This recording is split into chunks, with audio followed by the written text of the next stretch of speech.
The Adventures of Superman was a beloved series that brought Superman to the small screen. Families would gather around to watch in awe as the definitive superhero soared through the skies, ran through walls, and saved the day. When that series came to an unfortunate end, as did the life of its lead, producers scrambled to find a way to continue the brand without the face of that brand. Their first idea of doing so was spinning the show off to focus on Jimmy Olsen, with Superman appearing in the background utilizing stock footage and stunt doubles.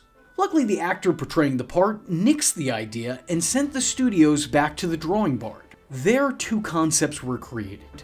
Two Superman spin-offs made from the ribs of the original series, both of which didn't make it past their pilot. The first of which being The Adventures of Superpup, a would-be show that I've covered here before on the channel. Feel free to check out that video if you haven't already. And the other of which being The Adventures of Superboy. Just by the name of the would-be show, I think it's quite obvious that they were attempting to emulate the success of the first one. While the show was never picked up, a pilot does exist. This pilot is notable for a couple of reasons. Not only was this seemingly supposed to be a prequel to the serials that put Superman on the map of moving media, but it was also the first on-screen appearance of Superboy's sweetheart, Lana Lang, as well as Superboy himself. Though I don't know how much you want to count that, as Superboy is really just Superman sans puberty. Despite the difference in timelines, there are still some familiar faces here.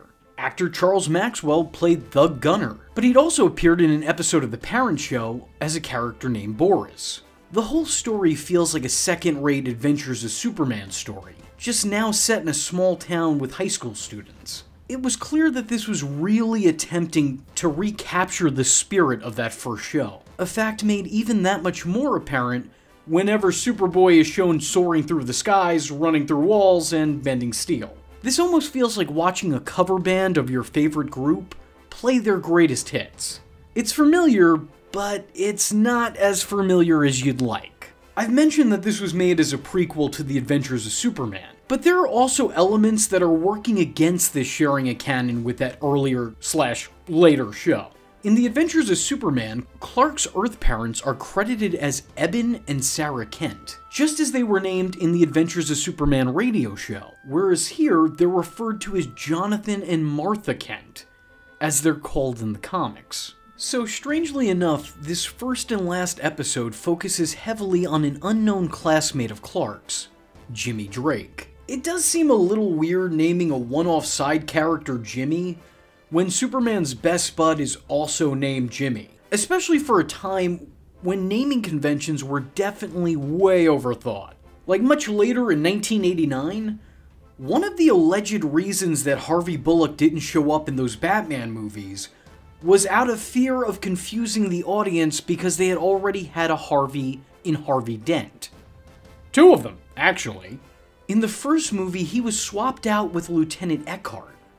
And while the character was initially written into the sequel script, he was credited as Eddie Bullock, before eventually he'd wind up getting removed. Sorry for that tangent there, I'm just saying it seems strange that they decide to use the name Jimmy when there was already a very famous Jimmy within Superman lore. Anyway, this Jimmy, who is not Jimmy Olsen, is ashamed of his father's profession as a doorman, and for some reason that makes him a laughingstock amongst his classmates. I do think this pilot offers a good lesson to see the person and not the profession. Sure, his father doesn't have the most glamorous job, but his occupation doesn't determine his worth. He was a loving and caring father, a hardworking man doing whatever he could to raise his son and provide him with a better life, despite being a single parent. He works the job that he does to provide a better future for his son. But the downside of this is that it feels like this lesson could have been learned without the inclusion of Superboy. When Jimmy gets home and voices his dismay, his father handles his disappointment relatively well. He explains that everything he does is for the betterment of his child, and that hopefully, when he gets a job, he can get a better one than him. Sounds good enough, right? Well, it should be. Instead, despite seemingly resolving this issue very early on, the boy only appreciates his father when he's able to help the one-day Superman apprehend criminals, a couple of crooks who seek to steal rare jewels from Jimmy's father's place of work. Now, In regards to Superman's predecessor and the real-life actor's successor, I wouldn't say that he was all that successful. Case in point, this series not being picked up. What I will say, however, about actor Johnny Rockwell is that he had a great look. And name, but that's completely unrelated. He certainly looks like a young Superman. And I'll even say some of the time, he kind of sounds like a young George Reeves. But whenever he was out of costume, he was out of character, and more importantly, out of his element. His take on Clark Kent certainly isn't as memorable as George Reeves. A lot of the time, he comes off as bland, boring, and, well, just bored. Still, I think he did a good job with what was given, at least on the hero side of things. He looked and sounded like a young Superman, but he never felt like a young Clark Kent. Even in paying him a compliment in his Superman performance, I will say that a lot of the time it comes off as an impersonation of his predecessor. One that works half the time, but also doesn't the other half. Though I think it's important to remember that he only had one opportunity to perfect the part. More often than not, the first episode isn't the final performance. Portrayals are not properly finalized in their debut. This was a strong start, and I think if the actor was awarded enough time, this would only improve with each new outing. So it's really hard to rag on an actor for not filling out the boots of an icon when he was only afforded 20-something minutes to do so, and the other was given over 100 episodes in a serial. Replacing love interest Lois Lane is high school sweetheart Lana Lang. Man, this guy just loves alliteration. Something about those double L's, they're the loves of his life. Lois Lane, Lana Lang, Lex Luthor, all the greatest loves of Superman's life. Lana doesn't get to do a lot, but I think the actress makes a good enough impression. She's good in the part, but the part itself isn't all that good. While she means well, the character can come off as a little bit snobby with how quickly she gets annoyed and decides to criticize Clark. Again, it's well acted, but the character itself is definitely not fully realized here. There are a lot of elements to this episode that are laughable in hindsight, and I'm not just talking about all that's dated. There are things that probably would have been laughed at the time this came out, or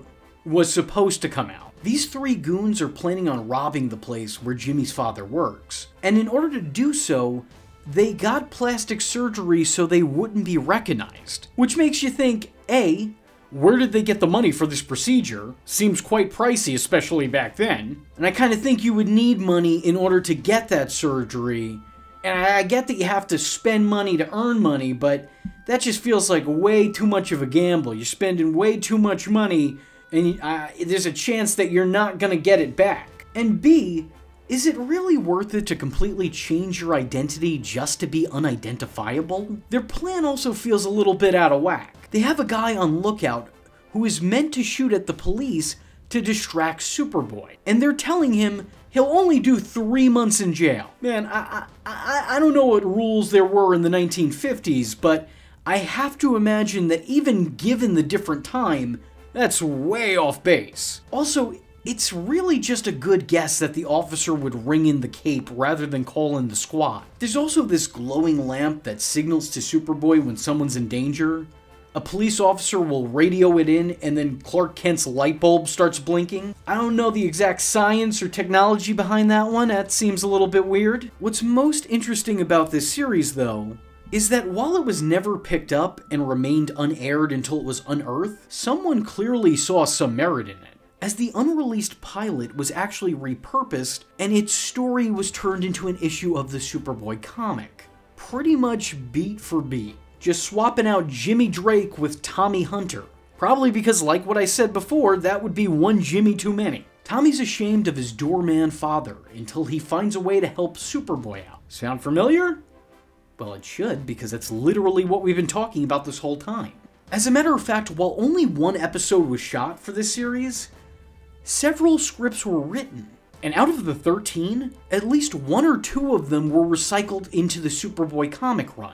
This footage was made widely available with the release of the Smallville box set, which contained this unpicked pilot as a bonus feature. It's interesting to think of what could have been. While this certainly wasn't anything groundbreaking, I do think it held its own, and with time and dedication, probably would have spawned a fan base, or at least aped off an already existing one. I'm actually surprised that this pilot was passed on. The Adventures of Superpup as fun as that was, it made sense to me. That's nightmare fuel brought here into reality. I am not surprised that that one got locked away, never to see the light of day. If there was a fan base for that, it was probably niche back in the day. But this, I'm gonna say it, I think this one probably could have worked. In short, the Adventures of Superboy fell so that Superboy and Smallville could fly. So if you like this video and would like to see me tackle the Superboy shows that were actually picked up, let me know in the comment section below by leaving a comment saying, "Well, they're still young. Mere atomic superboys, really."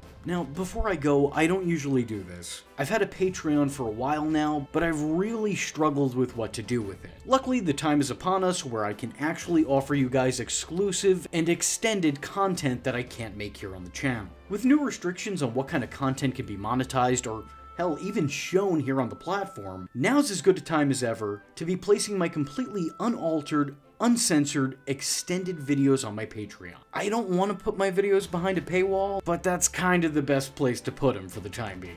So if there was ever a time to give a stranger money on the internet, well, I would like to think that now is that time.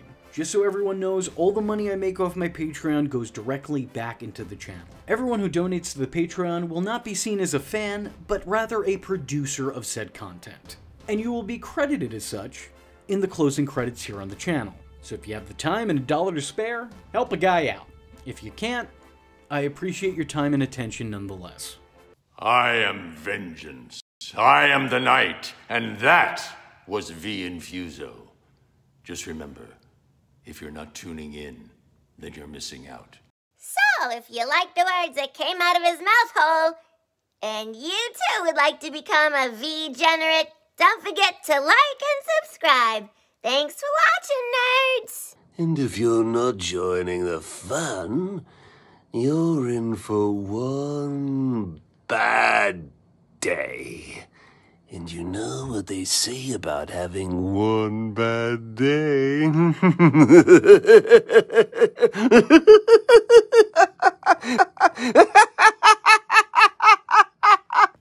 Catch him next time. Same bat time, same bat channel.